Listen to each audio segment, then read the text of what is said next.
ಅದೊಂದು ಸರ್ಕಾರಿ ಆಂಗ್ಲ ಮಾಧ್ಯಮ ಶಾಲೆಯಾಗಿದ್ದು ಖಾಸಗಿ ಶಾಲೆಗೆ ಪೈಪೋಟಿ ನೀಡುವ ಮಟ್ಟಕ್ಕೆ ಬೆಳೆದು ನಿಂತಹ ಶಾಲೆ.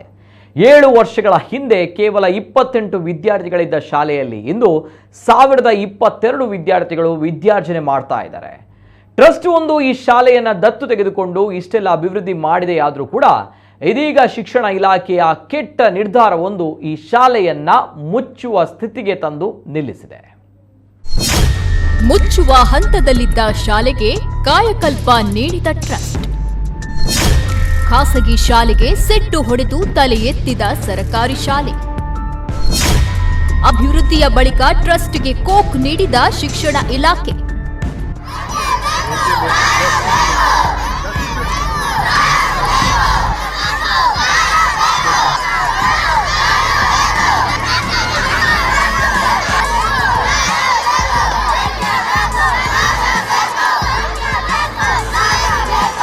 ಹೀಗೆ ಸುಣ್ಣ ಬಣ್ಣ ಬಳಿದು ಸುಂದರವಾಗಿ ಕಾಣ್ತಾ ಇರೋ ಈ ಶಾಲೆಯನ್ನ ನೋಡಿದ್ರೆ ಇದ್ಯಾವುದೋ ಖಾಸಗಿ ಶಾಲೆ ಅಂತ ಅಂದುಕೊಳ್ಳೋದು ಸಹಜ.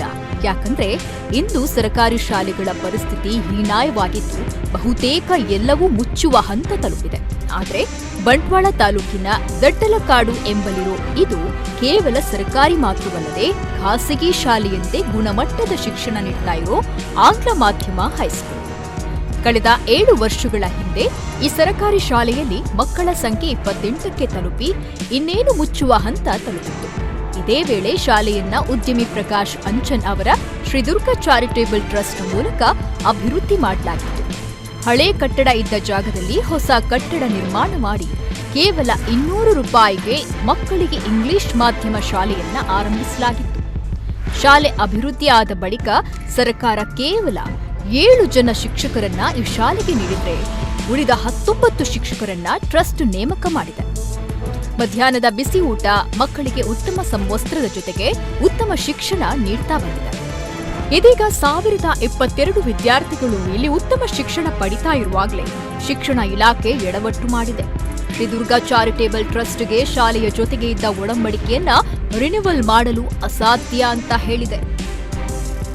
ಯಾವುದೇ ಪ್ರೈವೇಟ್ ಶಾಲೆಗೆ ಕಾಂಪೀಟ್ ಮಾಡುವಂಥ ಕಾಂಪೀಟ್ ಮಾಡುವಂಥ ಪ್ರೈವೇಟ್ ಶಾಲೆಗಳು 1-2 ಜನ ದೊಡ್ಡ ಮಟ್ಟದಲ್ಲಿದೆ ಈ ನಮ್ಮ ಕ್ಷೇತ್ರದಲ್ಲಿ, ಮತ್ತು ಎಲ್ಲಿನೂ ಇಲ್ಲ. ಅದರಿಂದ ಅಂಥ ಗುಣಮಟ್ಟದ ಶಿಕ್ಷಣವನ್ನು ಕೊಟ್ಟಂಥ ಈ ಶಾಲೆ ಯಾವುದರ ದೃಷ್ಟಿ ಬಿತ್ತು ಅಂತ ನಮ್ಗೆ ಗೊತ್ತಿಲ್ಲ. ಅದೇ ನಮಗೆ ಯಕ್ಷ ಪ್ರಶ್ನೆ. ಈಗ ಯಾರ ದೃಷ್ಟಿ ಬಿತ್ತು, ಏಕೆ ಬಿತ್ತು ಅಂತ ನನಗೆ ಇವತ್ತಿಗೂ ಭಾಳಷ್ಟು ಸಂಶಯ. ಕೆಲವೊಂದು ಸಲ ಅದಾಯಿತು ಇದಾಯಿತು ಅವ್ಯವಹಾರ ಅಂತ ಏನೋ ಒಂದು ಕಂಪ್ಲೇಂಟ್ ನನಗೆ ಬಂದಿದೆ, ಅನ್ನೋನ್ ಕಂಪ್ಲೇಂಟ್ ಅಂತ BEO ಹೇಳ್ತಾರೆ. ನನಗೆ ಆಶ್ಚರ್ಯ ಆಯಿತು. ಯಾರಾದರೂ ದಾರಿ ಹೋಗೋರು ಕಂಪ್ಲೇಂಟ್ ಕೊಟ್ಟ ಕೂಡಲೇ ನೀವು ಇಂಥ ಶಾಲೆಯನ್ನು ಮುಚ್ಚಲಿಕ್ಕೆ ಹೊರಡ್ತೀರಾ? ಇದು ಸರ್ಕಾರದ ಒಂದು ಧ್ಯಾನ ಅಂತ ನಂದು ಒಂದು ಕ್ವಶನ್ ಮಾರ್ಕ್. ಯಾವಾಗಲೂ ಯಾರೋ ಒಬ್ಬರು ಬರೀತಾರೆ, ಅದಕ್ಕೂಡಲೇ ನೀವು ಶಾಲೆಯನ್ನು ಮುಚ್ಚಿಸೋದಾ? ಇಷ್ಟು ದೊಡ್ಡ ಶಾಲೆಯನ್ನು, ಇಷ್ಟು ಮಕ್ಕಳ ಭವಿಷ್ಯದ ಮೇಲೆ ಆಟ ಆಡ್ತೀರಾ? ಎನ್ಕ್ವೈರಿ ಮಾಡಿ ಅಲ್ಲ ಅಂತ ಹೇಳಿದೆ ನಾನು ಅಲ್ಲಿ ತನಕ ನಾನು ಕೈ ಹಾಕಲಿಲ್ಲ. ಯಾಕೆಂದರೆ ಎಲ್ಲದನ್ನು ಪಾರದರ್ಶಿ ಇರಬೇಕು ಅಂತ ಎನ್ಕ್ವೈರಿ ಮಾಡಿದರು. ಅದರ ನಂತರ DDP ಅವರು ಎನ್ಕ್ವೈರಿ ಮಾಡಿ ಅದರಲ್ಲಿ ಒಂದು ನನ್ನ ಲೆಕ್ಕದಲ್ಲಿ ಒಂದು ಅದು ಏನಿಲ್ಲ ಅಂತ ಕೊಟ್ಟರು. ಏನು ಕೊಡ್ಬೋದು? ಸರ್ಕಾರಿ ಶಾಲೆಯಲ್ಲಿ ಸರ್ಕಾರ ಏನು ಕೊಡದೆ ಪ್ರೈವೇಟೇ ಮಾಡುವಾಗ ನಿನ್ನ ದುಡ್ಡನ್ನು ನೀನೇ ತಿಂದಿದ್ದೆ ಅಂತ ಯಾರ ಹತ್ರ ಕೇಳೋದು? ನಾವು ಈಗ ಈ ಟ್ರಸ್ಟ್ನವ್ರ ಹತ್ರ ಕೇಳೋದು, ನಿಮ್ಮ ದುಡ್ಡು ನೀವೇ ತಿಂದಿರಾ ಅಂತ. ಕೆಲವು ಟೆಕ್ನಿಕಲ್ ಸಣ್ಣ ಪುಟ್ಟ ಲೋಪದೋಷಗಳು ಇಲ್ಲ ಹೇಳಲಿಕ್ಕೆ ಆಗೋದಿಲ್ಲ. ಯಾಕಂದರೆ ಶಾಲೆಯಲ್ಲಿ ಅದರಾದ ಕಾನೂನುಗಳಿದೆ, ಅದರ ಮುಖಾಂತರ ಮಾಡುವಾಗ ಇಷ್ಟು ದೊಡ್ಡದಾಗಿ ಬೆಳೆಯುವಾಗ ಸಣ್ಣ ಪುಟ್ಟ ಅದನ್ನು ಅವರಿಗೆ ಹೇಳಬೇಕಿತ್ತಲ್ಲ. ಅವರೇ ಅಧಿಕಾರಿಗಳು ಇಷ್ಟು ವರ್ಷ ಹೇಳಬೇಕಿತ್ತಲ್ಲ, ಆ ಥರ ಮಾಡಬೇಡಿ ಟ್ರಸ್ಟ್ನವರಿಗೆ ಈ ಥರ ಮಾಡಿ ಅಂತ. ಅದನ್ನು ಯಾವುದನ್ನು ಹೇಳದೆ ಈಗ ಏಕಾಏಕಿ ಅದನ್ನು ಯಾರಾದರೂ ದಬಸ್ತಿಗೆ ತಗೊಳ್ಳಿಕ್ಕೆ ಹೋಗಿ ಈ ಶಾಲೆಯನ್ನು ಈಗಾಗಲೇ ಮಕ್ಕಳು ಎಲ್ಲ ಬೇರೆ ಬೇರೆ ಶಾಲೆಗೆ. ನನ್ನ ಸಂಶಯ ಒಂದೇ ಕಾಡ್ತಾ ಇದೆ, ಯಾರದಾದರೂ ಪ್ರೈವೇಟ್ ಶಾಲೆಗಳಿದು ಏನಾದರೂ ಇದರ ಹುನ್ನಾರಿದೆ. ಯಾಕಂದರೆ ಎಲ್ಲ ಪ್ರೈವೇಟ್ ಶಾಲೆಗಳದು ನನಗೆ ತಿಳಿದ ಮಟ್ಟಿಗೆ ಭಾಳಷ್ಟು ಜನ ಹೇಳ್ತಾ ಇದ್ದಾರೆ ಅವ್ರದ್ದು ಸ್ಟ್ರೆಂತ್ ಕಮ್ಮಿ ಆಗ್ತಾ ಇದೆ, ಇಲ್ಲಿ ಸ್ಟ್ರೆಂತ್ ಜಾಸ್ತಿ ಆಗ್ತಾ ಇದೆ ಅಂತ. ಟ್ರಸ್ಟ್ನಲ್ಲಿ ಅದೇನು ಅವ್ಯವಹಾರ ಅಂತ ಬಂದ ತಳ್ಳಿ ಅರ್ಜಿಯನ್ನ ಶಿಕ್ಷಣ ಇಲಾಖೆ ಗಂಭೀರವಾಗಿ ಪರಿಗಣಿಸಿ ಟ್ರಸ್ಟ್ ಒಡಂಬಡಿಕೆಯನ್ನ ರಿನ್ಯೂವಲ್ ಮಾಡಲು ನಿರಾಕರಿಸಿದೆ. ಇಲ್ಲಿ 19 ಶಿಕ್ಷಕರ ಸಂಬಳ, ಶಾಲಾ ಕಟ್ಟಡದ ನಿರ್ವಹಣೆ, ಮಕ್ಕಳ ಸಮವಸ್ತ್ರ, ವಿದ್ಯುತ್ ಬಿಲ್, ಮಧ್ಯಾಹ್ನದ ಊಟ ಎಲ್ಲಾ ಖರ್ಚುಗಳನ್ನ ಟ್ರಸ್ಟ್ ಭರಿಸ್ತಾ ಇದೆ ಅನ್ನೋದನ್ನ ಇಲಾಖೆ ಮರೆತಿದೆ. ಸರ್ಕಾರಿ ಶಾಲೆಯೊಂದು ಖಾಸಗಿ ಶಾಲೆಗೆ ಪೈಪೋಟಿ ನೀಡುವ ಮಟ್ಟಕ್ಕೆ ಬೆಳೆದು ನಿಂತಾಗ ಇಂತಹ ಆರೋಪಗಳು ಸಾಮಾನ್ಯ. ಆದ್ರೆ ಅದನ್ನ ಸರಿಯಾದ ರೀತಿಯಲ್ಲಿ ವಿಚಾರಣೆ ನಡೆಸಿ ಟ್ರಸ್ಟ್ ಸಹಕಾರದಲ್ಲಿ ಶಾಲೆಯನ್ನ ನಡೆಸುವ ಜವಾಬ್ದಾರಿ ಶಿಕ್ಷಣ ಇಲಾಖೆಯದ್ದು. ಆದರೆ ಶಿಕ್ಷಣ ಇಲಾಖೆಯ ನಿರ್ಧಾರದಿಂದ ವಿದ್ಯಾರ್ಥಿಗಳ ಭವಿಷ್ಯದ ಮೇಲಾಗುವ ಪರಿಣಾಮವನ್ನ ಇಲಾಖೆ ಕಡೆಗಣಿಸಿದೆ. ಇದು ಪೋಷಕರ ಆಕ್ರೋಶಕ್ಕೂ ಕಾರಣವಾಗಿದ್ದು, ಗ್ರಾಮದ ಜನರ ಜೊತೆಯಲ್ಲಿ ಶಾಲೆಯಲ್ಲೇ ಪ್ರತಿಭಟನೆ ಮಾಡಿ ಆಕ್ರೋಶ ವ್ಯಕ್ತಪಡಿಸಿದ್ದಾರೆ. ನಮಗೆ ಮಕ್ಕಳ ಭವಿಷ್ಯ ಮುಖ್ಯ. ಇಲ್ಲಿ ನಮಗೆ ಅಂದರೆ ಟ್ರಸ್ಟಿ ಇಲ್ಲ ಅಂದರೆ ಇಲ್ಲಿ ಯಾವುದೇ ರೀತಿಯ ಒಂದು ಸ್ಪಂದನೆ ನಮಗೆ ಇಲ್ಲಿ ಸಿಗುವುದಿಲ್ಲ. ಆದ್ದರಿಂದಾಗಿ ನಮಗೆ ನಡೀತಾ ಉಂಟು ಸರ್, ನಡೀತಾ. ಅವರಿಂದ ನಮಗೆ ನಾವು ಏನು ಕೇಳಿದ್ರು ಅವ್ರು ನಮಗೆ ಇಲ್ಲ ಅಂತ ಹೇಳುವುದಿಲ್ಲ. ನಮ್ಮ ಮಕ್ಕಳಿಗೆ ಬೇಕಂತ ಎಲ್ಲ ವ್ಯವಸ್ಥೆಯನ್ನು ಅವ್ರು ಕಲ್ಪಿಸಿಕೊಡ್ತಾರೆ.